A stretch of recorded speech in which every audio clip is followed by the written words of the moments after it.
நாட்டில் நல்லவங்க ஒருத்தர் 2 பேர் இருக்கிறதுனால தாங்க மழையே பெய்யுது அப்படின்னு சொல்கிறது உண்டு. நல்லார் ஒருவர் உளரேல் அவர் பொருட்டு எல்லாருக்கும் பெய்யும் மழை. சில சமயம் ரொம்ப பேர் திடீர்னு நல்லவங்களாகிடுவாங்க போல இருக்குது. அதனால தான் விடாமல் பேய் மழையாக கொட்டி தீர்த்துடுது. எல்லோரும் நல்லவங்களாகிட்டால் உலகமே தாங்காது போல இருக்க. அப்பப்போ ஒருத்தர் 2 பேர் நல்லவங்களாகணும். அப்போ தான் சீராக மழை பெய்யும். மாதத்துக்கு 3 பேர் நல்லவங்களானால் மாதம் மும்மாரி பொழியும். இதெல்லாம் வேடிக்கை பேச்சு. இப்போ இதெல்லாம் ஒரு பக்கம் இருக்கட்டும். இப்போ விஷயத்துக்கு வருவோம். ஒரு கும்பலில் நல்லவன் யார் அப்படிங்கிறத எப்படி கண்டுபிடிக்கிறது? இதுக்கு ஒரு வேடிக்கை கதை உண்டு. என்னுடைய நண்பர் ஒருத்தருக்கு அவங்க பாட்டியம்மா சொன்ன கதையாக அது என்ன கதைன்னா, ஒரு ஊரில் ஒரு சமயம் பலமான மழை பெய்ய ஆரம்பிச்சுட்டு தான். இடி மின்னல் ரொம்ப கடுமையாக இருந்திருக்குது. ஆரம்பித்த மழை வர வர கடுமையாக ஆகிட்டு இருக்குதே தவிர நிற்கிற பாடாக தெரியல. ஊர் ஜனங்கள்லாம் பார்த்தாங்க. இதுக்கு மேலேயும் வீட்டுக்குள்ளே இருந்தால் ஆபத்துங்கிறத புரிஞ்சுக்கிட்டாங்க. ஏன்னா வீடெல்லாம் இடிஞ்சி விழுந்துருமோங்கிற பயம். உடனே எல்லாரும் புறப்பட்டு ஊருக்கு பொதுவாக இருந்த ஒரு மண்டபத்தில் போய் தங்கிக்கிட்டாங்க. மின்னல் கடுமையாக இருந்தது. இடி எந்த நேரத்துலையும் விழலாம்ங்கிற நிலைமை. எப்போ விழலாம்னு பார்த்துக்கிட்டு இருக்குது. அந்த மண்டபத்தில் இருந்த ஜனங்கள் மனசுக்குள்ளே ஒரு பயம். நம்ம கூட்டத்தில் யாராவது ஒரு கெட்டவன் பாவம் பண்ணவன் இருந்தால் கூட இடி இந்த மண்டபத்தில் விழுந்துரும். அது எல்லாருக்கும் ஆபத்து அப்படின்னு நினச்சாங்க. சரி, இதுக்கு என்ன பண்ணலாம் அப்படின்னு யோசனை பண்ணாங்க. அந்த கூட்டத்தில் ஒரு பெரியவர் இருந்தார். அவர் ஒரு யோசனை சொன்னார். இதை பாருங்கள், அதுக்கு ஒரு வழி இருக்குது. அதோ எதிர்த்தாப்புல கொஞ்சம் தூரத்தில் ஒரு உயரமாக மரம் ஒன்று இருக்குது பாருங்கள். பொதுவாக இடி சுலபமாக விழறது அது மாதிரி உயரமான மரத்தில் தான். நம்ம கூட்டத்தில் இருக்கிறவங்க எல்லாரும் ஒவ்வொருத்தராக போய் அந்த மரத்தை தொட்டு விட்டு திரும்பி வந்துடணும். நம்மள பாவம் பண்ணவன் யாரோ அவன் அந்த மரத்தை தொடுற சமயத்தில் இடி விழுந்துடும். அவன் மட்டும் போயிடுவான். மண்டபத்தில் இருக்கிற நாமெல்லாம் பொழைச்சிக்கலாம் அப்படின்னு ஐடியா கொடுத்தார் அந்த பெரியவர். இது நல்ல யோசனையாக பட்டது. எல்லாரும் ஒத்துக்கிட்டாங்க. ஒவ்வொருத்தராக போய் அந்த மரத்தை தொட்டு விட்டு திரும்பி வந்தாங்க. இடி எதுவும் விழலை. இன்னமும் பாவம் பண்ண ஆசாமி அதை போய் தொடலை போல இருக்குது அப்படின்னு நினச்சிக்கிட்டாங்க. ஒவ்வொருத்தராக போகிறாங்க. எல்லாரும் போய் தொட்டு விட்டு வந்தாச்சு. இன்னும் ஒரே ஒரு ஆசாமி தான் பாக்கி.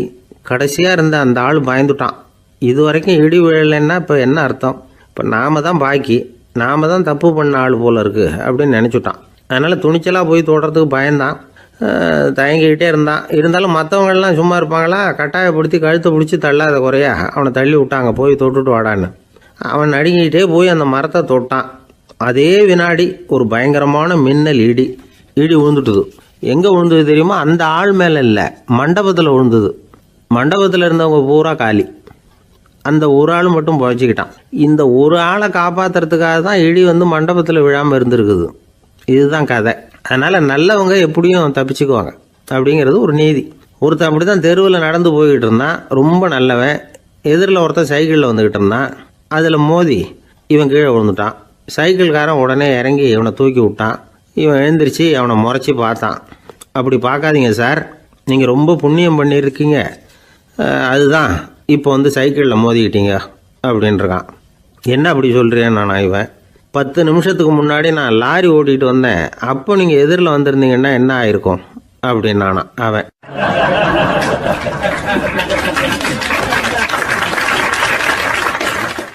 ஒரு பெரிய தத்துவ சிந்தனையாளர் இருந்தார். சுவாங் ட்சு அப்படின்னு பேர். அவருடைய மனைவி ஒரு நாள் திடீர்னு காலமாயிட்டாங்க. ஐயோ பாவம், அவர் ரொம்ப வருத்தப்படுவார். போய் ஆறுதலாக 4 வார்த்தை பேசிவிட்டு வரலாம் அப்படின்னு நினச்சிக்கிட்டு நிறைய பேர் அவரை தேடிட்டு வந்தாங்களாம். வந்தவங்களுக்கு ஆச்சரியம். ஏன்னா இவர் வருத்தப்பட்டுக்கிட்டு இருப்பார் அப்படின்னு தானே எதிர்பார்த்தாங்க. அப்படி இல்லை, தாளம் போட்டுக்கிட்டு உட்காந்துருக்கிறார். தாளத்துக்கு தகுந்த மாதிரி பாட்டு வேற பாடிக்கிட்டு இருக்கிறார். என்ன மனுஷன் அவர், கொஞ்சம் கூட கவலை இல்லாமல் இப்படி இருக்கிறாரு அப்படின்னு நினச்சாங்க. ஒருத்தர் துணிஞ்சு அவர்கிட்ட கேட்டுவிட்டார், என்னங்க இது இப்படி அப்படின்னு. அதுக்கு அவர் என்ன சொன்னார் தெரியுமா? இதை பாருங்கள், என்னுடைய மனைவி பிறக்கிறதுக்கு முன்னாடி அவளுக்கு உயிரும் கிடையாது, உடலும் கிடையாது. அதுக்கு பிறகு தான் உயிர் வந்தது, உடல் வந்தது, அந்த உருவம் வந்தது. இப்போ என்ன ஆச்சு? அந்த உருவமும் உயிரும் போயிட்டுது, அவ்வளவுதானே. வந்தது போயிட்டுது. இளவேனில் காலம், இலையுதிர் காலம், பனிக்காலம், இப்படி பருவங்கள் மாறி மாறி வருது இல்லையா? அது மாதிரி பிறப்பும் இறப்பும் மாறி மாறி வருது. இது இயற்கை. இதுக்காக அழுதா அது எப்படி அப்படின்னாராம். ஞான தெளிவு அடைஞ்சவங்களுக்கு எல்லாமே சுகம்தான். திருவள்ளுவரும் அதை தான் சொல்கிறார். உறங்குவது போலும் சாக்காடு, உறங்கி விழிப்பது போலும் பிறப்பு. தூங்குறதுக்கெல்லாம் நாம் வருத்தப்பட்டுக்கிட்ட இருக்கிறோமா? இன்றைக்கி தூங்க வேண்டியிருக்குதே, இன்னும் கொஞ்சம் நேரத்தில் நான் தூங்க வேண்டியிருக்கு அப்படின்னு சொல்லி யாராவது அழுதுகிட்டு இருப்பாங்களா? அதனால் இந்த உலக வாழ்க்கையினுடைய இயல்பை யதார்த்தத்தை நாம் தெளிவாக புரிஞ்சுக்கணும். அப்படி புரிஞ்சுக்கிட்டால் நாம் கவலை இல்லாமல் வாழ முடியும். ஒரு வயசான தாத்தா பாட்டி 60 வருஷத்துக்கு முன்னாடி அவங்களுக்கு கல்யாணம் ஆச்சு, ஒன்றாவே வாழ்ந்தாங்க, ஒன்றாவே இறந்து போனாங்க. இப்போ அவங்க 2 பேரும் சொர்க்கத்துக்கு போய் சேர்ந்தாங்க. அங்கே எல்லா வசதியும் இருந்தது. ஒரு பெரிய பங்களாவே இவங்களுக்கு ஒதுக்கி கொடுத்தாங்களாம். இதுக்கு எவ்வளவு வாடகைன்னு கேட்டார் தாத்தா. வாடகையெல்லாம் கிடையாது, இலவசம் அப்படின்னார் அங்கே இருந்தவர். அந்த வீட்டுக்கு பின்னாடி ஒரு பெரிய புல்வெளி இருந்தது. இதில் விளையாட ஏதாவது கட்டணம் உண்டான்னு கேட்டிருக்கார் தாத்தா. அதெல்லாம் ஒன்றும் கிடையாது, பணம்லாம் கட்ட வேண்டியதில்லை அப்படின்னார் அவர். பக்கத்தில் ஹோட்டல் மாதிரி ஒரு பெரிய கட்டடம், உள்ள சாப்பாட்டு மேஜைகள், அது மேலே விதவிதமான பலகாரங்கள். சாப்பாட்டுக்கெல்லாம் எவ்வளவு அப்படின்னு விசாரிச்சாராம் தாத்தா. அதுதான் சொன்னேனே, இங்கே எல்லாமே இலவசம்தான், எது வேணும்னாலும் சாப்பிட்லாம், எவ்வளவு வேணும்னாலும் சாப்பிட்லாம் அப்படின்னாராம்.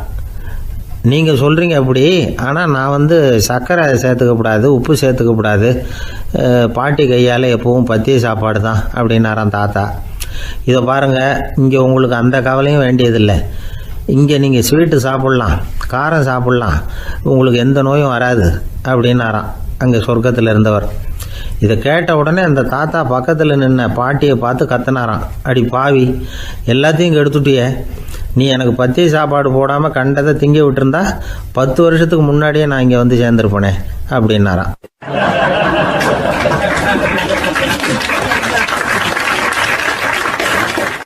ஒரு காட்டில் ஒரு முனிவர் இருந்தார். ஒரு நாள் அவரை தேடிட்டு 4 பேர் வந்தாங்க. சுவாமி, எங்களுக்கு ரொம்ப நாளாக ஒரு சந்தேகம்னாங்க. என்னன்னு கேட்டார். இந்த உலகத்தில் எவ்வளவோ காரியங்கள் நடக்குது, எது நியாயம் எது அநியாயம் அப்படின்னு புரிஞ்சிக்க முடியலன்னாங்க. அது யாராலையும் புரிஞ்சிக்க முடியாதுன்னார் முனிவர். வந்தவங்களுக்கு ஆச்சரியமாக போச்சு, ஒரு மாதிரியாக பார்த்தாங்க. இதை முனிவர் கவனிச்சார். சரி, புறப்படுங்க என்னோடன்னார். எங்கன்னு கேட்டாங்க. இப்போ உங்கள் 4 பேரையும் ஒரு புஷ்பக விமானத்தில் அழைச்சிட்டு போகிறேன். இந்த உலகத்தில் சர்வசாதாரணமாக நடக்கக்கூடிய ஒரு காட்சியை உங்களுக்கு காட்ட போகிறேன். நீங்கள் பார்க்க போகிற அந்த காட்சி நியாயமா அநியாயமா அப்படிங்கிறத என்கிட்ட சொல்லணும். நீங்கள் சரியான பதில் சொன்னால் புஷ்பக விமானத்தில் தொடர்ந்து பிரயாணம் பண்ணலாம். தவறான பதில் சொன்னால் இந்த புஷ்பக விமானம் உங்களை கீழே தள்ளி விட்டுரும் அப்படின்னார். 4 பேருக்கும் பயந்தான். இருந்தாலும் முனிவர் கூப்பிடுறாரு அப்படின்னு சொல்லி புறப்பட்டாங்க. அவங்க எல்லாரும் புறப்பட்டு ஒரு காட்டு வழியாக போய்கிட்டு இருக்கிறாங்க புஷ்பக விமானத்தில். அங்கே நடக்கிற ஒரு காட்சியை காட்டுறார் முனிவர். அதோ அங்கே பாருங்கன்னார். அந்த விமானத்தில் இருந்தபடியே எல்லாரும் கீழே குனிஞ்சு பார்க்குறாங்க. அங்கே ஒரு தாய் புலி அப்போ தான் குட்டி போட்டிருக்கு. குட்டிகளை ஈன்ற உடனே பசிக்கு இறை தேடி அந்த பக்கமாக வருது. அதே நேரம் ஒரு தாய் மான், அதுவும் அப்போ தான் குட்டி போட்டிருக்கு. அதுவும் இதே மாதிரி குட்டிகளை ஈன்ற உடனே பசிக்கு இறை தேடி அந்த பக்கமாக வருது. இப்போ அந்த புலி அந்த மானை அடித்து போட்டுவிடுது. அதுவும் சாப்பிடுது, குட்டிகளுக்கும் கொடுக்குது. இப்போ அந்த புலிக்குட்டிகள் முகத்தில் மகிழ்ச்சி, தாயை இழந்த அந்த மான் குட்டிகள் முகத்தில் துக்கம். இப்போ அந்த முனிவர் 4 பேர்கிட்டையும் கேட்குறார், நீங்கள் இங்கே பார்த்தீங்களே, இதில் எது நியாயம் எது அநியாயம் ஒவ்வொருத்தராக சொல்லுங்கள்.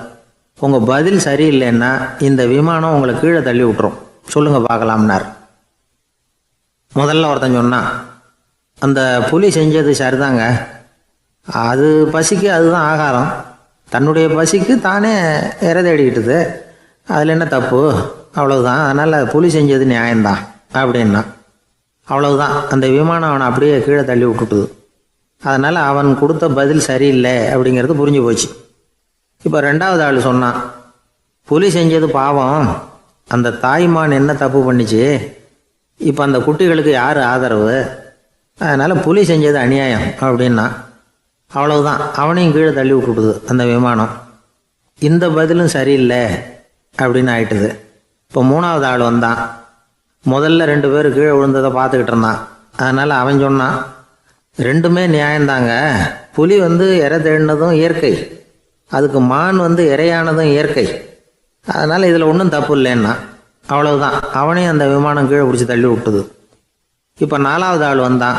முனிவர் கேட்டார், நீயாவது சொல்லுப்பா, இந்த செயலில் எது நியாயம்னார். அவன் தெளிவாக பதில் சொன்னான். அதாவது என்ன சொன்னான்னா, எனக்கு தெரியல அப்படின்னா. அவனை விமானம் கீழே தள்ளலை, சௌரியமாக அழைச்சிட்டு போட்டுது. இவனும் பிரயாணம் சௌக்கியமாக பண்ணானான்.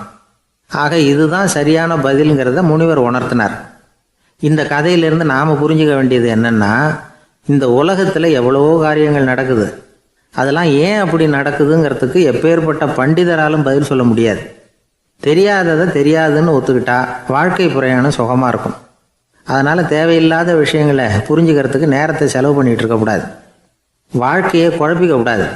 வாழ்க்கைக்கு தேவையானது என்னவோ அதை மட்டும் புரிஞ்சுக்கிட்டா போதும். இந்த காலத்து ஆள் ஒருத்தன் ஒரு பெரியவரை தேடி வந்தான். ஐயா, ஒரு சந்தேகம்னா. என்ன உன்னுடைய சந்தேகம்னார். பகுத்தறிவுன்னா என்ன, விதின்னா என்ன அப்படின்னு கேட்டான். இதுக்கு அவர், இப்போ உன்னுடைய வலது காலை தூக்குன்னார். தூக்கினான். சரி, இப்போ உன்னுடைய வலது காலை கீழே இறக்காம உன்னுடைய இடது காலையும் தூக்குன்னார். தூக்கினான். பொத்துன்னு கீழே விழுந்துட்டான். பெரியவர் சொன்னார், உன்னால் ஒரு காலை தூக்க முடிஞ்சுது, அதுதான் பகுத்தறிவு. 2 கால்களையும் ஒரே சமயத்தில் தூக்குனா அடிபடும், அப்படிங்கிறது தான் விதி அப்படின்னு விளக்கம் கொடுத்தார். இவன் தன்னுடைய விதியை நொந்துக்கிட்டே இடுப்பை பிடிச்சிக்கிட்டு அங்கேருந்து நடந்து போயிட்டானான்.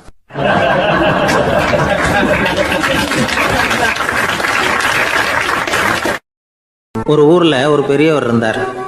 ஒரு நாள் அவரை தேடி ஒருத்தர் வந்தார். ஐயா, நான் கடவுளை பரிபூர்ணமாக நம்புகிறேன் அப்படின்னார். சரி, அந்த நம்பிக்கை உனக்கு எப்படி வந்ததுன்னு கேட்டார் இவர். அவர் சொல்ல ஆரம்பித்தார். ஐயா, எனக்கு கல்யாணம் ஆகி 10 வருஷம் ஆச்சு. ஆனாலும் குழந்தை பாக்கியம் இல்லை. அதுக்கு என்ன காரணமாக இருக்கும்னு நான் யோசனை பண்ணிகிட்டு இருந்தப்போ நண்பர் ஒருத்தர் ஒரு ஆலோசனை சொன்னார். உனக்கு மதப்பற்று இல்லை, எந்த கடவுளையுமே நம்ப மாட்டேங்கிற, அதுதான் காரணம். கடவுளை நம்பு, உனக்கு குழந்தை பாக்கியம் கிடைக்கும் அப்படின்னார். அவர் அப்படி சொன்னாரே தவிர எனக்கு சந்தேகம்தான். இருந்தாலும் அவர் சொன்னபடியும் நடந்து தான் பார்ப்போமே அப்படின்னு முடிவு பண்ணேன். கடவுளை நம்ப ஆரம்பித்தேன். அந்த வருஷமே அழகான ஆண் குழந்தை பிறந்தது. எல்லாம் இறைவன் அருள் அப்படின்னார். இவர் இப்படி சொன்னதை கேட்டதும் அந்த பெரியவர் சொன்னார், நீ சொல்கிறதெல்லாம் சரிதான். இருந்தாலும் இந்த காலத்தில் எந்த ஒரு காரியமாக இருந்தாலும் அதை சோதனை செஞ்சு பார்த்துட்டு தான் ஒரு முடிவுக்கு வந்து சேர முடியும். அறிவுபூர்வமான முடிவு அதுவாக தான் இருக்கும். அறிவியல் சோதனைகள் அப்படித்தான். ஒரு குறிப்பிட்ட விஷயத்தை பற்றி எத்தனை தடவை சோதனை பண்ணாலும் ஒரே முடிவு தான் கிடைக்கணும். அதுதான் சரியாக இருக்கும். அதனால் இப்போ மறுபடியும் ஒரு சோதனை என்னார். என்ன செய்யணும் அப்படின்னு கேட்டார் இவர். கடவுள்கிட்ட ஒரு பெண் குழந்தை வேணும்னு கேளு. முதல்ல ஆண் குழந்தையை கொடுத்தது மாதிரியே இப்போ ஒரு பெண் குழந்தையையும் கொடுக்குறாரா பார்க்கலாம் அப்படின்னார். சரின்னு சொல்லி இவர் அதே மாதிரி முயற்சி பண்ணினார். அதுக்கப்புறம் அவர் இந்த பெரியவர்கிட்ட வரவே இல்லை. கொஞ்ச காலம் கழித்து இவரே அவரை தேடிக்கிட்டு போய் கதவை தட்டினார். அவர் கதவை திறந்தார்.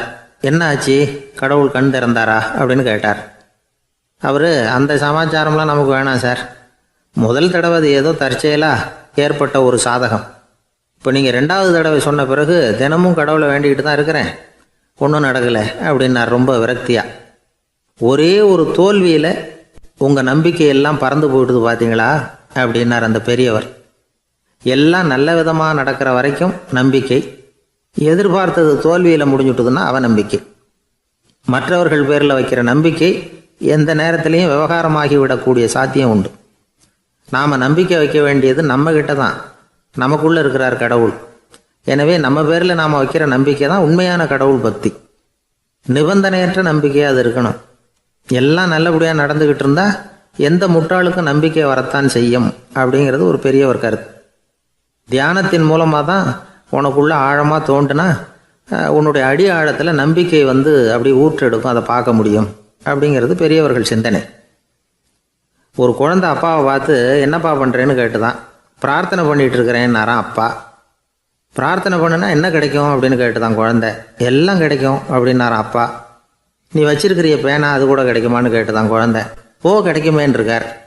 அப்படின்னா அந்த பேனாவை என்கிட்ட கொடுத்துரு, நீ பிரார்த்தனை பண்ணி வேற பேனா வாங்கிக்கோ அப்படின்னு தான் அந்த குழந்தை.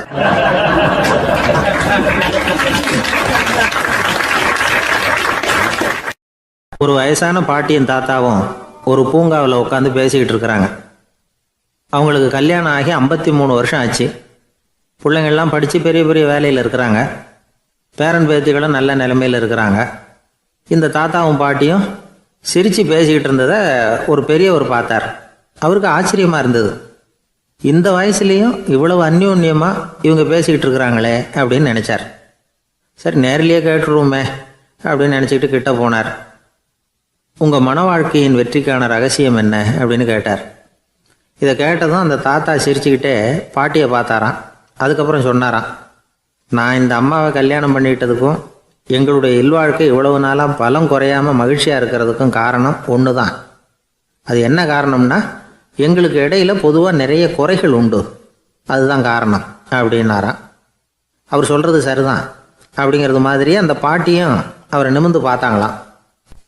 இந்த பெரியவர் மறுபடியும் அந்த பாட்டியை பார்த்து அதே கேள்வியை கேட்டிருக்கார். உங்களுடைய நீண்டகால மன வாழ்க்கைக்கு கிடைச்ச வெற்றி எதனாலேன்னு சொல்ல முடியுமா அப்படின்னு கேட்டாராம். அவங்களும் சிரிச்சுக்கிட்டே பதில் சொன்னாங்களாம். என்ன பதில் தெரியுமா? சில பேரை நாம் குறிப்பிட்ட பண்புகளுக்காக நேசிக்கிறோம், வேற சிலரை நாம் அந்த பண்புகள் இல்லாத குறைகளுக்காகவே விரும்பி பழகிறோம் இல்லையா அப்படின்னு கேட்டுவிட்டு தலையை குனிஞ்சுக்கிட்டாங்களாம் அந்த பாட்டியம்மா. அவங்க அப்படி சொன்னதை கேட்டதும் இவருக்கு புதுசாக ஞானம் பிறந்தது மாதிரி இருந்துதான். இதுதான் மனம் நிறைந்த மன வாழ்க்கை அப்படிங்கிறார் சுவாமி சென்மயானந்தர். பண்புகளை எப்படி நேசிக்க முடியுதோ அதே மாதிரி பண்புகள் இல்லாத குறைகளையும் நேசிக்க முடியும். மனசு தான் காரணம். ஒரு மேல்நாட்டு தம்பதி, அவங்களும் தாத்தா பாட்டி தான். அவங்க 2 பேரும் ஒரு பூங்காவில் உட்காந்து சிரித்து பேசிக்கிட்டு இருக்கிறாங்க. அதை ஒருத்தர் பார்த்தார். அவருக்கு ஆச்சரியம், இவ்வளவு காலம் ஆகி இந்த வயசுலேயும் இப்படி அன்பாக பேசிக்கிட்டு இருக்கிறாங்களே அப்படிங்கிற ஆச்சரியம். கிட்ட நெருங்கி போனார். கேட்டார், ஏன் தாத்தா உங்களுக்கு கல்யாணம் ஆகி எவ்வளோ வருஷம் ஆச்சுன்னார். 55 வருஷம் ஆச்சுன்னாராம் அவர். இன்னமும் இவ்வளவு சந்தோஷமாக இருக்கிறீங்களே, அதுக்கு என்ன காரணம்னு கேட்டிருக்கார். அதுக்கு என்ன காரணம்னா, இது வரைக்கும் எங்களுக்குள்ள சண்டையே வந்ததில்லை அப்படின்னாராம். அது எப்படி முடியும்னு கேட்டிருக்கார் இவர் ஆச்சரியமா. அந்த தாத்தா சொல்ல ஆரம்பிச்சாராம், இதை பாருப்பா, எங்களுக்கு கல்யாணம் ஆன புதுசில் நானும் என்னுடைய மனைவியும் ஒரு குதிரை மேலே ஏறி ஒரு காட்டு வழியாக போய்கிட்டு இருந்தோம். கொஞ்சம் தூரம் போனதும் அந்த குதிரை எடக்கு பண்ணிச்சு. நான் உடனே கீழே இறங்கி அந்த குதிரையை பார்த்து, இது உனக்கு முதல் தடவை அப்படின்னு மிரட்டலாக சொல்லிவிட்டு ஏறி உக்காந்தேன். மறுபடியும் போனோம். கொஞ்சம் தூரம் குதிரை நல்லபடியாக நடந்து போச்சு. மறுபடியும் எடக்கு பண்ண ஆரம்பிச்சுட்டுது. நான் கீழே இறங்கினேன். கையில் இருந்த சாட்டையால் ஓங்கி ஒரு அடி கொடுத்தேன். இது உனக்கு 2வது தடவை அப்படின்னு சொல்லிவிட்டு ஏறி உக்காந்தேன். மறுபடியும் குதிரை கொஞ்சம் தூரம் நல்ல விதமாக நடந்து போச்சு. அப்புறமும் எடக்கு பண்ண ஆரம்பிச்சுட்டுது. அந்த சமயத்தில் ஒரு ஆற்று பாலத்தை கடந்து போய்கிட்டு இருக்கிறோம். நான் கீழே இறங்கினேன். என்னுடைய மனைவியையும் கீழே இறங்க சொன்னேன். அந்த குதிரையை பிடிச்சி அப்படியே ஆற்றுல தள்ளி விட்டுட்டேன். தள்ளி விட்டுட்டு, இது உனக்கு கடைசி தடவை அப்படின்னு சொன்னேன். அதை பார்த்ததும் என் மனைவி பதறி போயிட்டாங்க. போய், ஐயோ பாவம், என்ன இப்படி பண்ணிவிட்டீங்க, உங்களுக்கு மனசில் கொஞ்சம் கூட இறக்கமே இல்லையா அப்படின்னாங்க. நான் மெதுவாக இவங்க பக்கம் திரும்பி, இது உனக்கு முதல் தடவை அப்படின்னேன். அவ்வளவுதான், அன்னையிலேருந்து இன்னைய வரைக்கும் ஒரு நாள் கூட எங்களுக்குள்ள சண்டையே வந்ததில்லை அப்படின்னு விளக்கம் கொடுத்தார் அந்த தாத்தா.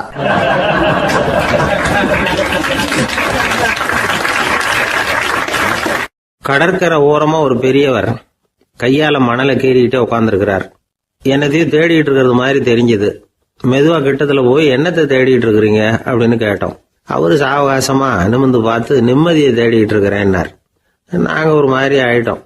இருந்தாலும் சமாளிச்சுக்கிட்டு, சார் மணல்ல கிழிஞ்சல் தான் கிடைக்கும், நிம்மதி கிடைக்காது அப்படின்னோம். சரி, இன்னைக்கு வசமா நம்ம கிட்ட ஒரு ஆள் மாட்டிக்கிட்டார் அப்படின்னு நினைச்சு அவர் பக்கமா போய் உட்காந்துக்கிட்டு கதை சொல்ல ஆரம்பிச்சிட்டோம். ஒரு பெரிய மன்னர் இருந்தார். அவருக்கு எல்லா வசதியும் இருந்தது.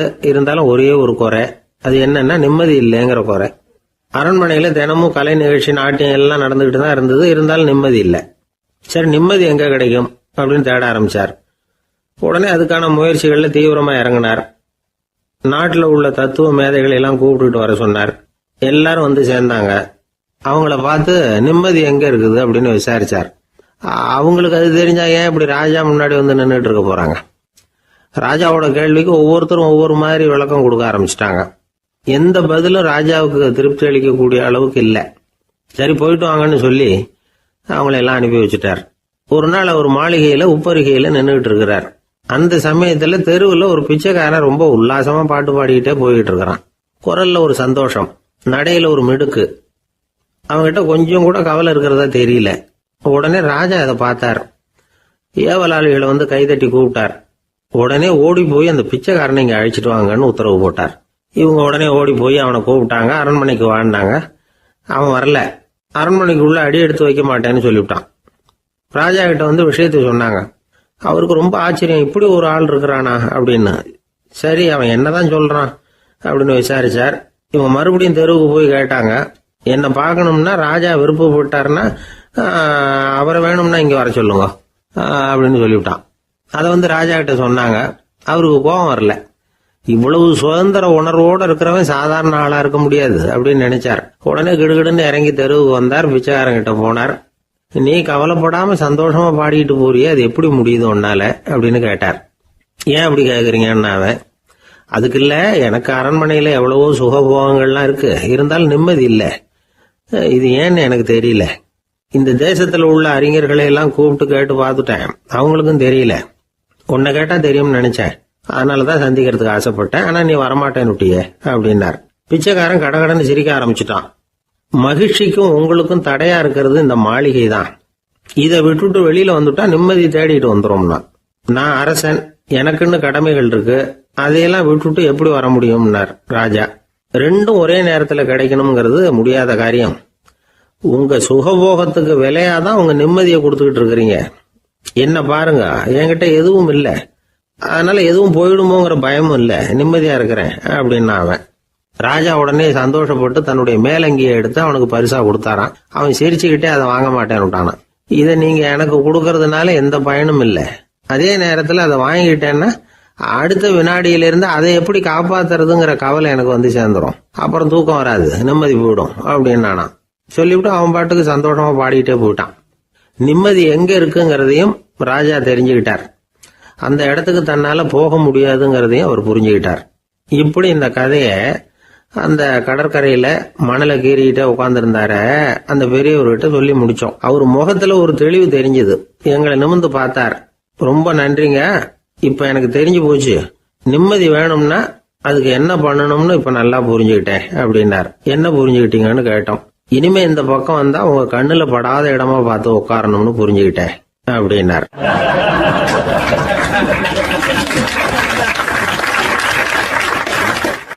ஒரு ஊர்ல ஒரு ஆள் இருந்தான், தையல் கடை வச்சிருந்தான். அவங்கிட்ட ஒருத்தன் ஒரு சட்டை துணி எடுத்து கொடுத்து தைக்க சொல்லியிருந்தான். வர்ற சனிக்கிழமை வா, வந்து வாங்கிட்டு போ அப்படின்னு அவன் சொல்லியிருந்தான். அதே மாதிரி இவன் வந்தான். அவன் தச்சு வச்சிருந்த சட்டையை கொடுத்தான். இவன் வாங்கி அங்கேயே போட்டு பார்த்தான். கை நீளம் ஒண்ணுக்கு ஒண்ணு வித்தியாசமா இருந்தது. வலது கை இடது பக்கத்தை விட நீளம் குறைச்சலா இருந்தது. அவன் முணுமுணுக்க ஆரம்பிச்சுட்டான். என்ன இது இப்படி தைச்சுட்டியேன்னு. இதுக்கு அவன் சொன்னான், ஐயோ இதுக்காகவா சங்கடப்படுறீங்க, வலது கையை மட்டும் கொஞ்சம் உள்ள இழுத்தாப்புல வச்சுக்கிட்டீங்கன்னா சரியா போகுது, மற்றபடி அந்த சட்டையில உள்ள கலை அம்சத்தை கவனிங்க, எவ்வளவு அற்புதமா தச்சிருக்கேன் பாருங்க, ஒரு சின்ன குறைய இப்படி எல்லாம் பொருட்படுத்த வேண்டியதில்லை, நான் சொன்னது மாதிரி கையை கொஞ்சம் உள்ள இழுத்தது மாதிரி வச்சுக்கிட்டு நடந்து போங்க, ஜோரா இருக்கும் அப்படின்னா. அவனும் யோசிச்சு பார்த்தான். சரியான யோசனையா தான் தோணுச்சு. கொஞ்சம் முயற்சி பண்ணி வலது கையை கொஞ்சம் உள்ள இழுத்து சட்டை சரியா இருக்கிறது மாதிரி பண்ணிக்கிட்டான். இப்போ மறுபடியும் ஒரு பிரச்சனை. வலது கையை உள்ள இழுத்த மாதிரி அப்படியே வச்சுக்கிட்டதும் முதுகு பக்கம் கொஞ்சம் துணி தளர்த்தியா தொங்குறது மாதிரி தெரிஞ்சது. என்ன இது, முதுகு பக்கம் துணி குவிஞ்சுட்டுதே, தொங்குதே அப்படின்னா மறுபடியும், அடடா இதுக்காகவா கவலைப்படுறீங்க, உடம்ப அதுக்கு தகுந்த மாதிரி கொஞ்சம் வளைச்சிக்கிட்டா சரியா போடுது, இதுக்காக அந்த அழகான தையலை பிரிச்சு அதுல உள்ள கலை அம்சத்தை கெடுக்கிறதுக்கு என் மனசு இடம் தரல, எவ்வளவுக்கு தளர்த்தியா இருக்கோ அவ்வளவுக்கு கொஞ்சம் உடம்ப வளைச்சி அப்படி குனிஞ்சது மாதிரி போங்க போதும் அப்படின்னா. அதுவும் நல்ல யோசனையா தான் பட்டுது இவனுக்கு. சரின்னு சொல்லிவிட்டு புறப்பட்டான். தெருவில் இறங்கினான். கையை கொஞ்சம் உள்ள இழுத்தான், உடம்ப கொஞ்சம் முன்னால வளைச்சான், சட்டைக்கு தகுந்த மாதிரி உடம்ப பண்ணிக்கிட்டான், மெதுவா நடந்து போறான். இப்போ எதிரில் இன்னொருத்தன் வரான். இவனை பாக்குறான். இவன் போட்டிருக்கிற சட்டையை பாக்குறான். ஆஹா அற்புதம்ங்கிறான். சும்மா சொல்லக்கூடாது, ரொம்ப நல்லா இருக்கு, நிச்சயமா இது இந்த ஊர் மேல தெருவில் இருக்கிற ஒருத்தன் இருக்கானே அவன் தச்சதா தான் இருக்கணும் அப்படின்னா. இதை கேட்டதான் அவனுக்கு ஆச்சரியம். எப்படி அவ்வளவு கரெக்டா கண்டுபிடிச்சிங்க அப்படின்னு கேட்டிருக்கான். இதுக்கு அந்த வழிபோகன்னு சொன்னானா, அவன் ரொம்ப கெட்டிக்காரன், உங்களை மாதிரி உடம்பும் கையும் வளைஞ்சு போன ஒரு ஆசாமிக்கு அவனை தவிர வேற யாராலேயும் இவ்வளவு பொருத்தமான ஒரு சட்டையை தைக்க முடியாது அப்படின்னானா. பாருங்க, அவனுக்காக இவன் அனுசரிக்க போய் இவனோட நிலைமை எப்படி ஆயிடுது பாருங்க. இதே மாதிரி தான் சில சடங்குகளும் சம்பிரதாயங்களும் நம்மளை கோமாளி ஆக்கி விட்டுரும். எதுவாக இருந்தாலும் அதில் அறிவுபூர்வமான அணுகுமுறை அவசியம். ஒரு நர்ஸ் அவசரமா ஓடி டாக்டர் கிட்ட சொல்லிச்சான், டாக்டர் ஒரு தப்பு நடந்து போச்சு, 10ஆம் நம்பர் பெட்ல இருக்கிற பேஷண்ட்டுக்கு காலில் ஆபரேஷன் பண்றதுக்கு பதிலாக கையில் ஆபரேஷன் பண்ணி விட்டீங்க. கை ஆபரேஷன் பண்ணிக்க வேண்டிய ஆள் 7ஆம் நம்பர் பெட்ல இருக்கார் அப்படின்னு தான். அதுக்கு ஒரு பதட்டப்படாம சொன்னாராம், பரவாயில்ல இவரை தூக்கி 7ஆம் நம்பர் பெட்ல போட்டுரு அப்படின்னாராம்.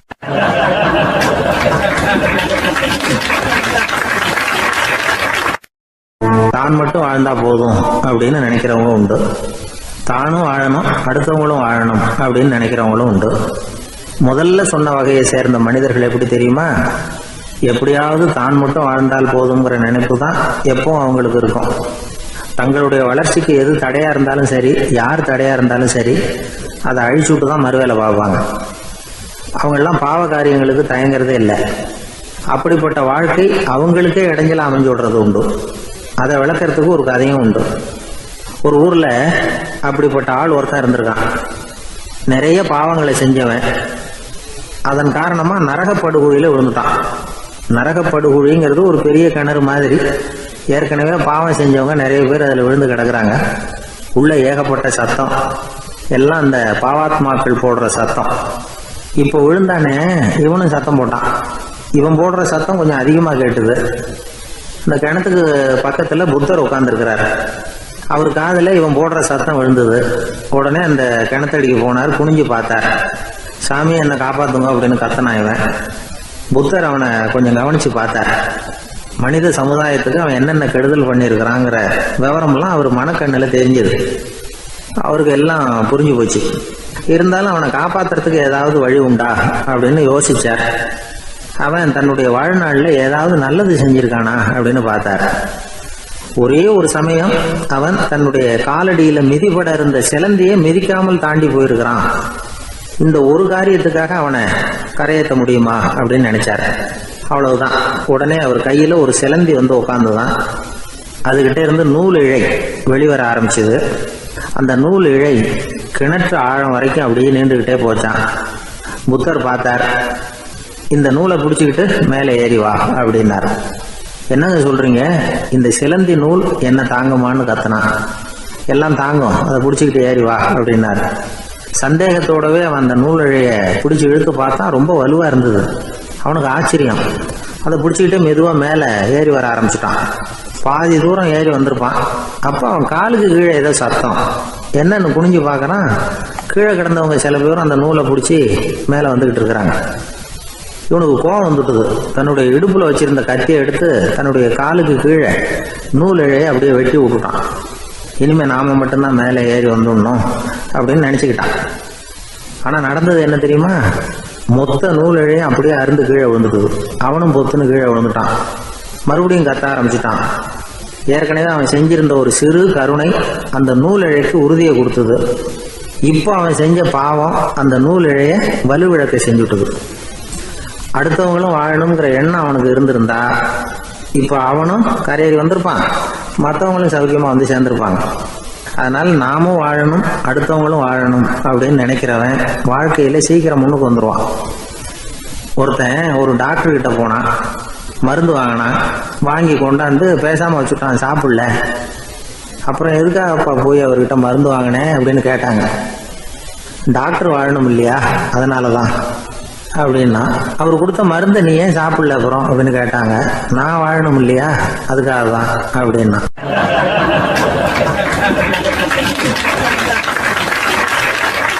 ஒரு ஊர்ல ஒரு ஆள் இருந்தான். அவன் ஒரு நாள் கோயிலுக்கு போனான். கடவுள்கிட்ட வேண்டிக்கிட்டான், எனக்கு ஒரு 1,00,000 ரூபா நீ கொடுத்தா நான் உன் சன்னதியில் ஒரு தேங்காய் உடைக்கிறேன் அப்படின்னு வேண்டிக்கிட்டான். கடவுள் பார்த்தார். உடனே அவன் கண் முன்னாடி தோன்றினார். இந்தா நீ கேட்ட 1,00,000 ரூபாய் அப்படின்னு சொல்லி அவன் கையில் பணத்தை கொடுத்துட்டு மறைஞ்சிட்டார். இவனால் நம்பவே முடியல. இவ்வளவு சுலபமாக கிடைக்கும்னு தெரிஞ்சிருந்தா அனாவசியமாக ஒரு தேங்காய் உடைக்கிறேன்னு வேண்டியிருக்க வேண்டியது இல்லையே அப்படின்னு நினச்சான். இருந்தாலும் வேண்டுதலை நிறைவேற்ற வேண்டியது கடமை.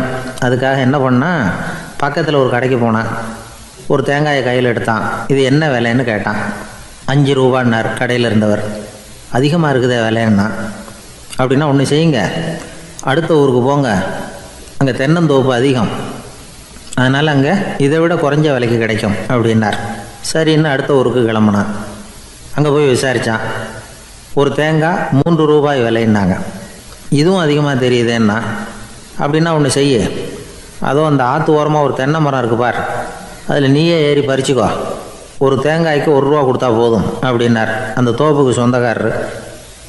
இவனுக்கு மரம் ஏற தெரியாது, இருந்தாலும் ஆசை யாரை விட்டுது, விலை சல்லிசாக இருக்குதே. ஆற்று ஓரம் போனால் தட்டு தடுமாறி அந்த மரத்தில் ஏறினா அந்த தென்னை மரம் வளைஞ்சி ஆற்று பக்கம் போய் அப்புறம் நிமிர்ந்து இருந்தது. அதாவது மரத்தின் உச்சி சரியாக ஆற்றுக்கு நடுவில் இருந்தது. ஆற்றுல வெள்ளம் கரை புரண்டு ஓடிக்கிட்டு இருக்கு. இவன் கடவுள் கொடுத்த 1 லட்சம் ரூபாயை மடியில் வச்சு இறுக்கி கட்டிக்கிட்டான். உச்சிக்கு போய் காய் பறிக்கிற சமயத்தில் காற்றும் மழையும் பலமாக கலந்து அடிக்க ஆரம்பிச்சுட்டுது. கால் வழுக்கி விட்டுட்டுது. இவன் சடார்னு ஒரு தென்னை மட்டையை பிடிச்சிக்கிட்டு தொங்க ஆரம்பிச்சிட்டான்.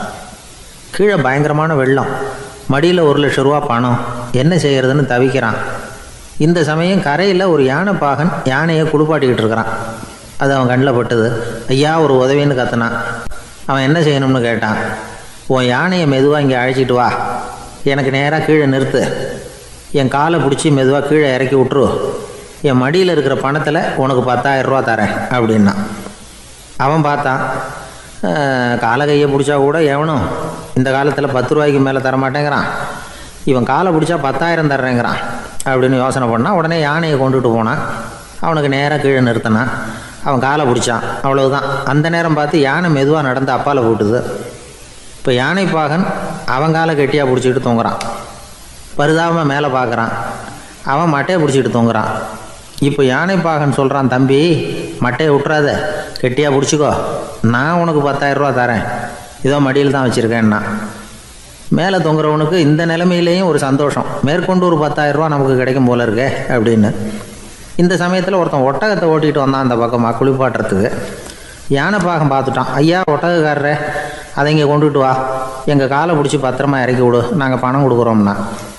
அவனும் பணத்துக்கு ஆசைப்பட்டு வந்தான். அவன் காலை பிடிக்கிற சமயம் ஒட்டகமும் நழுவி போட்டுது.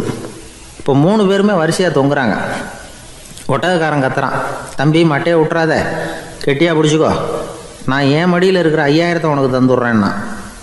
மேலே தொங்குறவனுக்கு இன்னமும் சந்தோஷம், இவனும் பணம் தர்றேங்கிறான் அப்படின்னா இன்றைக்கி நமக்கு மொத்த பண வரவு எவ்வளவு அப்படின்னு ஒவ்வொன்றா கூட்டி பார்க்க ஆரம்பித்தான். மனக்கணக்கு சரியாக வரல. அதனால் அப்படியே விரலை விட்டு எண்ண ஆரம்பித்தான். அவ்வளவுதான், மட்டையை விட்டுட்டு கை நழுவி வந்துட்டுது. 3 பேரும் பொத்துன்னு ஆற்றுல விழுந்தாங்க. படாத பாடுபட்டு தட்டு தடுமாறி கரைக்கு வந்து சேர்ந்தாங்க. 3 பேர் மடியில் இருந்த பணமும் ஆற்றோட போட்டுது. பேராசை பெருநஷ்டம் அப்படின்னு ஒரு பழமொழி இருக்குல்ல, அதை விளக்கறதுக்காக சொல்லப்பட்ட கதை இது. இந்த காலத்தில் ஒருத்தர் ஒரு நீச்சல் குளத்தில் நீச்சல் அடிச்சுக்கிட்டு இருக்கிறார். காவலுக்கு இருந்தவர் அதை கவனிச்சுட்டார். கரையிலேருந்து சத்தம் போட்டாராம், இதோ பாருங்கள், இங்கே ராத்திரி 8 மணிக்கு மேலே நீச்சல் அடிக்கிறது சட்டப்படி குற்றம், அதுக்கு அனுமதி கிடையாது, தெரியாதா உங்களுக்கு அப்படின்னாராம். இதுக்கு அவர், ஐயையோ நான் நீச்சல் அடிக்க வந்தவன் இல்லைங்க, சும்மா சுற்றி பார்க்க வந்தவன், தடுமாறி குளத்தில் விழுந்துட்டேன், நீச்சல் தெரியாது, அதனால் தத்தளிச்சுக்கிட்டு இருக்கிறேன் அப்படின்னு கத்துனாராம். கரையில் இருந்தவர் பார்த்தார். ஓ அப்படின்னா சரி, அதுக்கு ஒன்றும் தடை இல்லை அப்படின்னு சொல்லிவிட்டு அவர் பாட்டு நடந்து போயிட்டாராம்.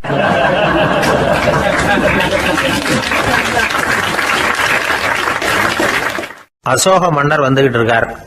அவருடைய ஆலோசகர்கள் எல்லாம் பக்கத்தில் வந்துகிட்டு இருக்கிறாங்க. அந்த சமயத்தில் எதிரில் ஒரு புத்த பிக்ஷு வர்றார். அசோகர் பார்க்குறார். ஓடி போய் அவர் காலில் விழுந்து வணங்குறார். அசோக மன்னரின் தலை அந்த புத்த துறவியின் பாதத்தில் பட்டுக்கிட்டு இருக்கு. பக்கத்தில் நின்றுக்கிட்டு இருந்த அமைச்சருக்கு இது ரொம்ப சங்கடமாக போச்சு. ரொம்ப வருத்தப்பட்டார். நம்ம அசோக சக்கரவர்த்தி எப்பேற்பட்டவர், அவரோட தலை ஒரு சன்னியாசியின் பாதத்தில் படுறதா அப்படின்னு நினச்சி ரொம்ப கவலைப்பட்டார். அரண்மனைக்கு திரும்பினதும் அமைச்சர் மெதுவாக ஆரம்பித்தார். அரசே, எனக்கு ரொம்ப வருத்தமாக இருக்குது அப்படின்னார். எதுக்குன்னார் மன்னர். அசோக சக்கரவர்த்தியின் தலை, அதாவது அந்த சிரம் ரொம்ப மதிப்புமிக்க ஒன்று, அது ஒரு சன்னியாசியின் காலில் படலாமா அப்படின்னார். அசோகர் பதில் சொல்லலை, சிரிச்சார், போயிட்டார். அதுக்கப்புறம் ஒரு சரியான சந்தர்ப்பத்துக்காக காத்துக்கிட்டு இருந்தார். ஒரு நாள் அமைச்சரை கூப்பிட்டார். எனக்கு 3 தலைகள், வேணும் அப்படின்னார். சொல்லுங்க, கொண்டுகிட்டு வரேன் அப்படின்னார் அமைச்சர். அசோகர் சொன்னார், முதல்ல எனக்கு தேவையானது ஒரு ஆட்டின் தலை, ரெண்டாவது ஒரு புலியின் தலை, மூன்றாவது ஒரு மனிதனின் தலை. இதுதான் அசோகர் கேட்டது. எங்க இருந்தாலும் கொண்டு வாங்கன்னார். அமைச்சர் புறப்பட்டார். ஆட்டுத்தலை புலித்தலை கிடைச்சிட்டுது. அப்புறமா ஒரு சுடுகாட்டுக்கு போய் ஒரு மனித தலையும் சேகரம் பண்ணிட்டு ராஜா கிட்ட வந்துட்டார். அரசே, உங்கள் ஆணைப்படி 3 தலைகளையும் கொண்டு வந்திருக்கிறேன்னார். அசோகர் பார்த்தார். ரொம்ப நல்லது, இப்ப இது 3ஐயும் எடுத்துக்கிட்டு போய் சந்தையில வித்துட்டு வாங்க அப்படின்னார். அமைச்சர் அதுகளை எடுத்துக்கிட்டு சந்தைக்கு போனார். முதல்ல ஆட்டுத்தலை நல்ல விலைக்கு வித்து போச்சு. நல்ல விலை கொடுத்து வாங்கிட்டு போட்டாங்க. அடுத்தபடியா புலி தலைய ஒருத்தர் வாங்கிட்டார். அதை பாடம் பண்ணி வீட்டில் மாட்டி வைக்கலாமே அப்படின்னு நினைச்சு அதையும் வாங்கிட்டு போட்டார். மனித தலையை மட்டும் வாங்கறதுக்கு யாரும் முன் வரல. எல்லாரும் அதை பார்த்துட்டு விலைக்கு போக ஆரம்பிச்சாங்க. அமைச்சர் திரும்பி வந்தார். அரசே, இந்த தலையை மட்டும் யாரும் வாங்க மாட்டேங்கிறாங்க அப்படின்னார். சரி, பரவாயில்ல, இதை இலவசமாவே எனாமாவே யாருக்கிட்டையாவது கொடுத்துட்டு வந்துருங்க அப்படின்னார். அமைச்சர் மறுபடியும் சந்தைக்கு போனார். இதை இலவசமா தரேன், இதை வாங்கிக்கோங்க அப்படின்னார். அப்பவும் அதை யாரும் வாங்கிக்கிறதுக்கு தயாரா இல்லை. மறுபடியும் திரும்பி வந்து மன்னர்கிட்ட விவரத்தை சொன்னார். இப்போ மன்னர் சொல்றார், அமைச்சரே, உயிர் இருக்கிற வரைக்கும் தான் இந்த தலைக்கு மதிப்பு. ஜீவன் போனதுக்கு அப்புறம் அதோட மதிப்பும் போயிடுது. அதனால மதிப்பு இருக்கும் பொழுதே பெரியவர்கள் பாதம் பணிந்து அந்த புனிதத்தை பெற்றுக்கொள்ளணும் அப்படின்னார். பணிவுங்கிறது வேற, அடிமைத்தனம்ங்கிறது வேற. பெரியவர்களை பணிவது நமக்கு பெருமை தரக்கூடிய விஷயம். இதை மனசுல வச்சுக்கிட்டு எப்போ காலில் விழணும், எப்போ காலில் விழக்கூடாது அப்படிங்கிறத முடிவு பண்ணிக்கணும். ஒரு சாதாரண ஆள் நடந்து வந்துகிட்டு இருந்தார். எதிரில் வந்த ஒரு பெரிய மனுஷன் ஓடி போய் அவர் காலில் விழுந்து தன்னுடைய தலையை அவர் பாதத்தில் கொண்டு போய் வச்சார். கொஞ்ச நேரம் கழிச்சு எழுந்திரிச்சு வந்துட்டார். வந்த பிறகு இவரை கேட்டேன், ஏன் திடீர்னு ஓடி போய் அந்த ஆளு காலில் விழுந்தீங்க அப்படின்னு. அவர் போட்டிருக்கிறது என்னோட காணாம போன செருப்பான்னு கண்டுபிடிக்கிறதுக்காக அப்படி விழுந்தேன் அப்படின்னார்.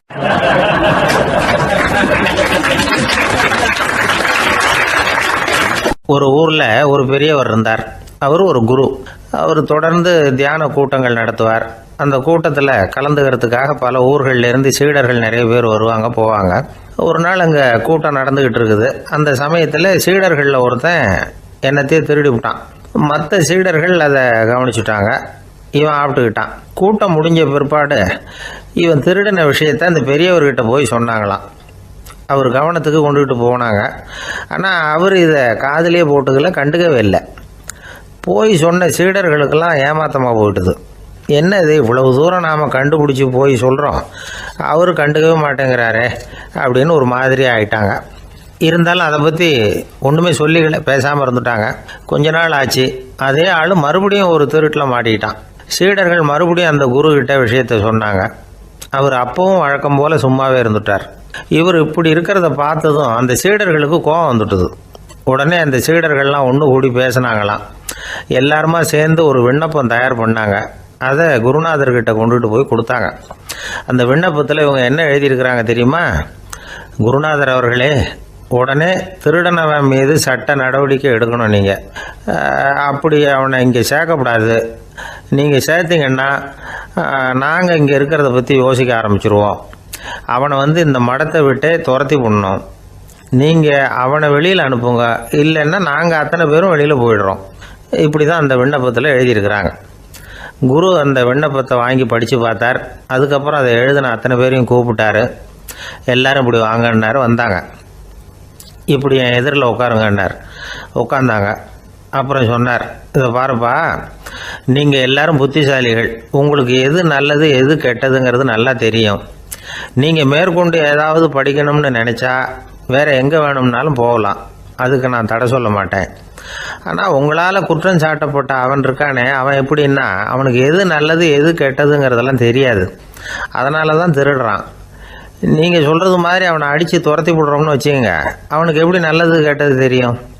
அவனுக்கு அதை யார் சொல்லி கொடுக்கறது? அதனால் இங்கேயே இருக்கட்டும், அதுதான் சரி. இதுக்காக நீங்கள் எல்லாரும் என்னை விட்டுட்டு போனாலும் சரி, அவனை நான் விரட்ட மாட்டேன் அப்படின்னு விட்டாரான். இவ்வளவையும் திருடனை அந்த சீடன் கேட்டுக்கிட்டே இருந்திருக்கான். அவன் கண்களில் கண்ணீர். அப்படியே எழுந்திரிச்சு வந்தான். குரு காலில் விழுந்தான். அவன் கண்ணீரில் அவனது தீமை கழுவப்பட்டது அப்படிம்பாங்க. அதாவது சீடர்களுக்கு அந்த குருவோட பெருமை அப்போ தான் புரிஞ்சுதான். ஒரு நல்ல ஆசிரியர் இருக்காருன்னு வச்சுங்க, நல்லா படிக்கிற பையனுக்கு தான் பாடம் சொல்லி கொடுப்பேன்னா அது என்ன பெரிய விஷயமா? மோசமாக படிக்கிறவனையும் மாற்றி காட்டுறேங்கிறது தான் பெருமை. இந்த காலத்து குரு ஒருத்தர் ஒரு ஆசிரமம் வச்சு நடத்திட்டு வந்தார். நிறைய பேர் தினம் வருவாங்க போவாங்க. ஒரு நாள் ஒருத்தன் வந்தான். அந்த குரு முன்னாடி போய் நின்னான். ஐயா, என்ன உங்கள் சீடனாக ஏற்றுக்கணும்னா. அந்த குரு நிமிர்ந்து பார்த்தார். உன்னுடைய நோக்கம் என்னன்னு கேட்டார். ஐயா, உங்ககிட்ட கொஞ்ச நாள் இருந்தேன்னா நல்ல பழக்க வழக்கங்களை கற்றுக்கலாம், அதுக்கப்புறம் வெளியில் போய் ஒரு நல்ல தொழில் தொடங்கி வாழ்க்கையில் முன்னுக்கு வரணுங்கிறது தான் என்னோட நோக்கம் அப்படின்னா. நீ சொல்கிறது சரி, ஆனால் உன்னால் இங்கே நல்ல பழக்க வழக்கங்களை கற்றுக்க முடியலேன்னு வச்சுக்கோ, அப்போ என்ன பண்ணுவேன் அப்படின்னு கேட்டார் அவர். அப்படி ஆச்சுன்னா என்ன, உங்களை மாதிரியே ஒரு ஆசிரமம் ஆரம்பித்து அதுக்கு குருவாக இருந்துட்டு போகிறேன் அப்படின்னு நானும்.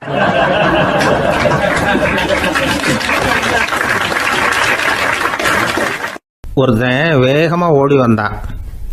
ஏன்ப்பா அப்படி தலை தெறிக்க ஓடி வர்றேன்னு கேட்டேன். பின்னாடி துரத்திக்கிட்டு வருது சார் அப்படின்னா. ஏதாவது நாய் துரத்திக்கிட்டு வருது போல இருக்கு அப்படின்னு நினச்சி அவனுக்கு பின்னாடி பார்க்குறேன். கண்ணுக்கு எட்டின தூரம் வரைக்கும் எதுவுமே தெரியல. ஏன்பா எதுவும் ஒன்றை துரத்துறது மாதிரி தெரியலையே என்ன, நல்லா பாருங்கள் சார் அப்படின்னா. பார்த்துட்டு தான் சொல்கிறேன் என்ன. இதோ பாருங்கள் சார், இதுதான் என்னை துரத்துது அப்படின்னு அவன் காட்டுறான். அவன் சுட்டி காட்டின இடத்துல பார்த்தா அங்கே அவனுடைய நிழல் தான் தெரியுது. என்னப்பா சொல்கிற அப்படின்னு சொல்லி அவனை சந்தேகமாக பார்த்தேன். அதுக்கப்புறம் தான் அவன் விவரமாக பேசினான். சார், எனக்கு என் நிழலை கண்டா பிடிக்கிறதில்ல. எப்போ பார்த்தாலும் இது என்னையே பின்தொடர்ந்து வந்துக்கிட்டு இருக்குது. இதை என்னால் சகிக்கவே முடியல. இதை என்கிட்டேருந்து பிரிக்கிறதுக்கு எவ்வளவோ முயற்சிகள்லாம் பண்ணி பார்த்துட்டேன், முடியலன்னா. அப்படி என்னென்ன முயற்சிகள் பண்ணினேன் அப்படின்னு கேட்டேன். அவன் என்னென்ன செஞ்சாங்கிறத விவரமாக சொன்னான். அவன் என்ன பண்ணியிருக்கிறான், ஒரு பெரிய குழியை தோண்டி அதில் தன்னுடைய நிழலை புதைச்சிருவோம் அப்படின்னு முடிவு பண்ணிட்டு மண்வெட்டி எடுத்துக்கிட்டு தோட்டத்து பக்கம் போயிருக்கான். ஆழமாக ஒரு குழியை தோண்டியிருக்கான். குனிஞ்சு பார்க்குறான். அந்த குழிக்குள்ளே தன்னுடைய நிழல் தெரியுது. ஆஹா, இதுதான் சமயம், நிழல் இப்போ குழிக்குள்ளே இருக்குது, மண்ணை போட்டு மூடி விடலாம் அப்படின்னு நினச்சிக்கிட்டு கொஞ்சம் மண்ணை அள்ளி போட்டான். பார்த்தா இப்போ அந்த நிழல் அந்த மண்ணுக்கு மேலே வந்து நிற்கிது.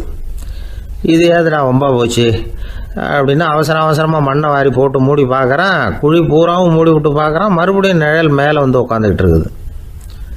சரி, இதை குழியில் புதைக்க முடியாது அப்படின்னு முடிவு பண்ணிட்டு இதை இங்கேயே இப்படியே விட்டுட்டு ஒரே ஓட்டமாக ஓடி போடுவோம் அப்படின்னு நினச்சி எடுத்தான் ஓட்டம். அது காலை நேரம். இவன் மேற்க நோக்கி ஓடிக்கிட்டு இருக்கிறான். ஓடி ஓடி பார்க்குறான், நிழல் இவனை விட வேகமாக இவனுக்கு முன்னாடி ஓடிக்கிட்டு இருக்கு. சரி, திரும்பி ஓடி பார்ப்போம் அப்படின்னு நினச்சிக்கிட்டு அப்படியே சடார்னு திரும்பி ஓட ஆரம்பித்தான். பார்த்தான், அப்பாடா நிழலை காணலை. கொஞ்சம் தூரம் ஓடி ஒரு இடத்துல நின்று அப்படியே சாவகாசமாக திரும்பி பார்க்குறான். பின்னாடி நின்றுக்கிட்டு இருக்குது நிழல். இப்படி ஓடி வந்து தான் இங்கே நம்ம முன்னாடி நின்று தன்னுடைய அவஸ்தையை சொல்லிக்கிட்டு இருக்கிறான். இந்த நிழலை துரத்துறது அல்லது வெட்டி விடுறது, இதுக்கு ஏதாவது வழி இருக்கா சொல்லுங்கள் சார் அப்படிங்கிறான். நமக்கு ஒன்றும் புரியல. அந்த நேரம் பார்த்து ஒரு பெரியவர் வந்தார். அவர்கிட்ட யோசனை கேட்டோம், என்ன செய்யலாம்னு. அவர் சொன்னார், இந்த பாருப்பா, நீ அங்கேயும் எங்கேயும் ஓடாத, அப்படியே கீழே படுத்துக்கொண்டார். அது நல்ல உச்சி வேலை. அவன் அப்படியே கீழே படுத்துக்கிட்டான். இப்போ அப்படி இப்படின்னு திரும்பி பார்க்குறான், நிழலை காணலை. அவன் இப்போ தான் நிம்மதியாக இருந்தான். இப்போ அந்த பெரியவர் சொன்னார், எல்லா மனிதர்களுமே இப்படி தான் ஓடிக்கிட்டு இருக்கிறாங்க. நான் எனது அப்படிங்கிற ஆணவம் தான் அவங்கள துரத்திக்கிட்டு இருக்கு. அதை விட்டுட்டு ஓடணும்னு நினச்சாலும் அது முன்னாடி வந்து நிற்கிது. பரம்பொருளை நோக்கி ஓடுறப்போ இந்த ஆணவம் பின்னாடி வந்து விடுது. பரிபூர்ண சரணாகதிங்கிற நிலையில் அது முழுசுமாக மறைஞ்சு விடுது. தன்னை உணர்கிற வேலை அது. அந்த நேரம் மனிதனுக்கு விடுதலை உணர்வு ஏற்படுகிற நேரம் அது. அப்படிப்பட்ட சுதந்திர மனிதர்களாக எல்லாரும் மாறி போயிட்டாங்கன்னா இந்த உலகமே இன்பமயம் அப்படின்னு ஒரு விளக்கம் கொடுத்தார் பெரியவர். நம்மால் ஒருத்தர் வேகமாக ஓடி வந்துக்கிட்டு இருந்தான். ஏன்டா அப்படி ஓடி வர்ற அப்படின்னு கேட்டார் எதிரில் வந்தவர்.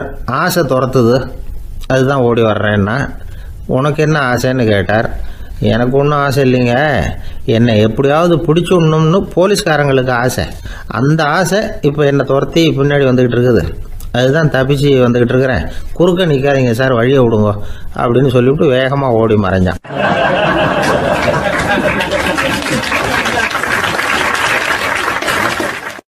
ஜப்பானில் உள்ள ஒரு புத்த விகாரை. அங்கே ஒரு வயசான பௌத்த குரு தங்கியிருக்கிறார். ஒரு நாள் ராத்திரி கடுமையான குளிர், அவரால் தாங்க முடியல. பார்த்தார், மரத்தில் செஞ்ச புத்த சிற்பங்கள் அங்கே நிறைய இருந்தது. அதில் ஒன்றை எடுத்து அதுக்கு தீ மூட்டி அந்த நெருப்பில் குளிர் காஞ்சிக்கிட்டு இருக்கிறார்.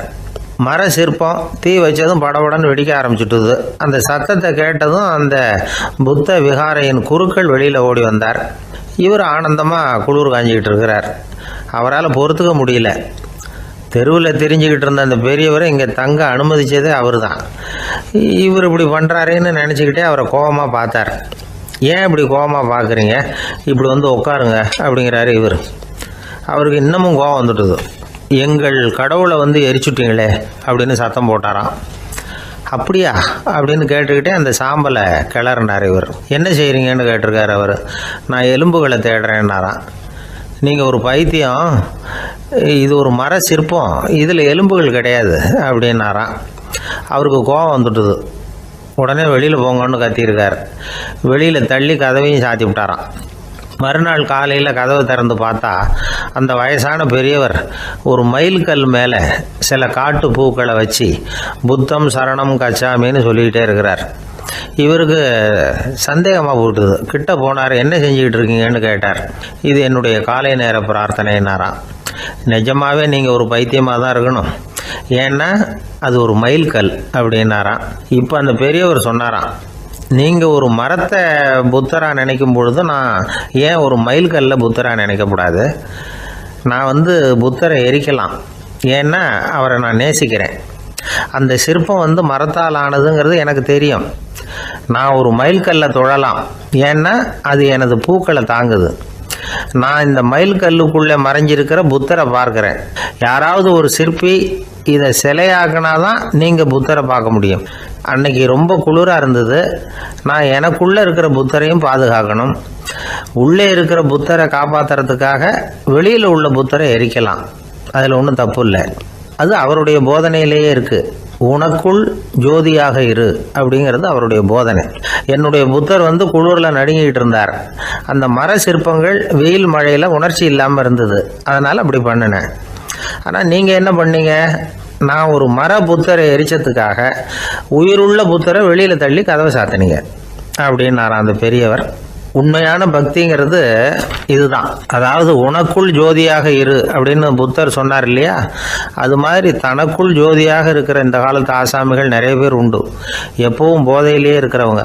ஒரு நாள் நடு ராத்திரி ஒரு மது கடையில் ஒரு ஆள் அங்குள்ள சிப்பந்திகள் கிட்ட கேட்டுக்கிட்டு இருக்கிறான். மறுபடியும் இந்த கடை எப்போ திறப்பாங்கன்னு கேட்டானா. நாளைக்கு காலையில் 8 மணிக்கு திறப்பாங்க அப்படின்னு நானா அங்கே இருந்த ஆள். அவன் திருப்பி திருப்பி அதையே கேட்டுக்கிட்டு இருக்கான். இவனுக்கு பதில் சொல்லி சொல்லி அழுத்து போச்சு. அதான் சொல்கிறேன் ஐயா, நாளைக்கு காலையில் வா அப்படின்னாங்களாம். அதுக்கு இவன், நான் வர்றதுக்காக கேட்கலையா, நேற்றுக்கு வந்தவன் உள்ளேயே மாட்டிக்கிட்டேன், வெளியில் போகிறதுக்காக கேட்டேன் அப்படின்னானா.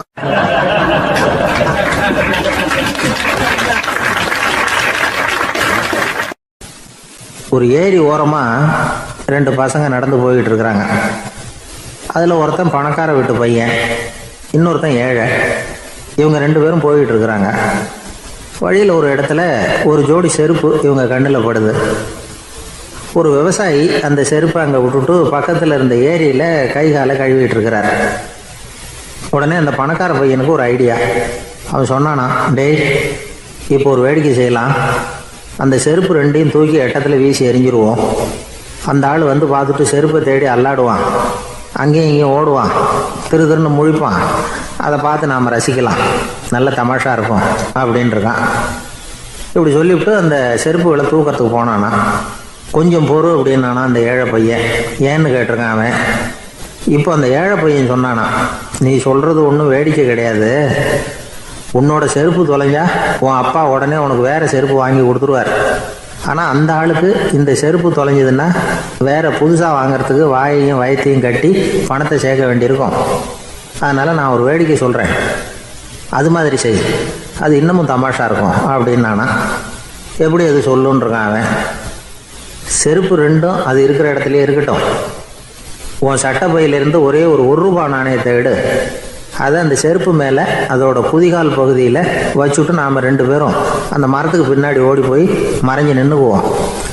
அப்புறம் பாரு வேடிக்கை அப்படின்னா.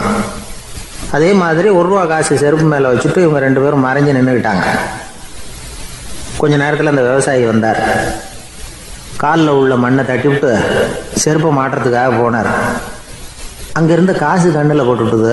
அவருக்கு ஆச்சரியமாக போச்சு. அதை கையில் எடுத்து பார்க்குறார். 4 பக்கமும் திரும்பி திரும்பி பார்க்குறார், யார் இதை வச்சுருப்பான்னு. கடைசியில் ஆகாயத்தை பார்க்குறார். ஆண்டவா, இது உன்னோட கருணை தான். நீ தான் யாரோ புண்ணியவான் மனசில் தர்மம் பண்ணுற எண்ணத்தை உண்டாக்கி இருக்கிற. அந்த புண்ணியவான் நல்லா இருக்கணும் அப்படின்னு வாழ்த்தி அந்த காசை கண்ணில் ஒத்திக்கிட்டாராம். மறைஞ்சிருந்து பார்த்துக்கிட்டு இருந்த ஏழை பையன் இப்படி சொன்னான், பாத்தியா, உன்னை புண்ணியவான்னு வாழ்த்திக்கிட்டு போகிறார் அந்த ஆள். அவருக்கும் சந்தோஷம், அதை பார்த்து நமக்கும் சந்தோஷம். உனக்கு 1 ரூபாங்கிறது ஒரு பெரிய விஷயம் இல்லை, ஆனால் அதனால் நமக்கு கிடைச்சிருக்கிற மகிழ்ச்சி ரொம்ப உயர்வானது அப்படின்னு நானும். வேடிக்கையும் கிண்டலும் இது மாதிரி அடுத்தவங்களுக்கு இடைஞ்சலாக இல்லாமல் இருக்கணும் அப்படிங்கிறார் கலைவாணர். ஆனால் பாருங்கள், அவருக்கே இடைஞ்சலாக வர்ற விஷயங்களை கூட அவர் வேடிக்கையாக தான் எடுத்துக்கிட்டாராம். ஒரு தடவை ஒருத்தர் கலைவாணர்கிட்ட வந்து, ஐயா, என் குழந்தை செத்து போச்சு அப்படின்னு சொல்லி அழுதாராம். உடனே இவர் அவருக்கு 100 ரூபா பணத்தை கொடுத்து, இந்தாங்க அடக்கம் செய்யுங்க அப்படின்னு சொல்லி அனுப்பி வச்சாராம். 1 வருஷம் கழித்து மறுபடியும் அதே ஆள் வந்திருக்கார். இவர் மறந்துருப்பாருங்கிற நினைப்பில், அண்ணே என் குழந்தை இறந்து போச்சுண்ணே அப்படின்னாராம். இவர் மறுபடியும் 100 ரூபா கொடுத்து ஆறுதல் சொல்லி அனுப்பி வச்சாராம். 7-8 மாதம் கழித்து மறுபடியும் அதே ஆள் வந்திருக்கார். அவர் வாயை திறக்கிறதுக்கு முன்னாடியே இவர் 100 ரூபாய் அவர் கையில் வச்சு, போன 2 தடவை தான் குழந்தை செத்து போச்சு, இந்த தடவையாவது அதை சாகாமல் காப்பாற்றி விடு அப்படின்னு சொல்லி அனுப்பி வச்சாராம். அதுக்கப்புறம் அந்த ஆள் வர்றதே இல்லையா.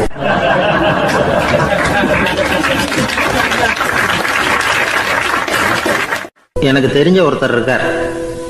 அவர் ஒரு பெரிய காவல்துறை அதிகாரி, ரொம்ப கண்டிப்பானவர். அவரை கண்டாவே எல்லாரும் பயப்படுவாங்க.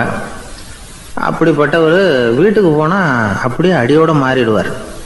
அங்கே போய் பார்த்தீங்கன்னா குழந்தையாக அவர் விளையாடிக்கிட்டு இருப்பார். அலுவலக சமயத்தில் பார்த்தீங்கன்னா குதிரை முதுகில் அவர் உட்காந்துருப்பார். வீட்டில் பார்த்தீங்கன்னா அவர் முதுகில் குழந்தை உட்காந்துருக்கும். அவர் குதிரை மாதிரி போயிட்டு இருப்பார். இது எப்படிங்க முடியுது உங்களால் அப்படின்னு கேட்டாங்க. அது ஒன்றும் இல்லை, இங்கே வீட்டுக்கு வந்த உடனே என்னோட மனசை தனியாக எடுத்து வச்சுருவேன் அப்படின்னார். அது என்னங்க உங்கள் சட்டப்பயிலியாக இருக்குது மனசு, அது தனியாக எடுத்து வைக்கிறதுக்கு அப்படின்னு கேட்டாங்க. அப்படி இல்லைங்க, இது ஒரு பயிற்சி, மனப்பயிற்சி, அவ்வளவுதான் அப்படின்னார்.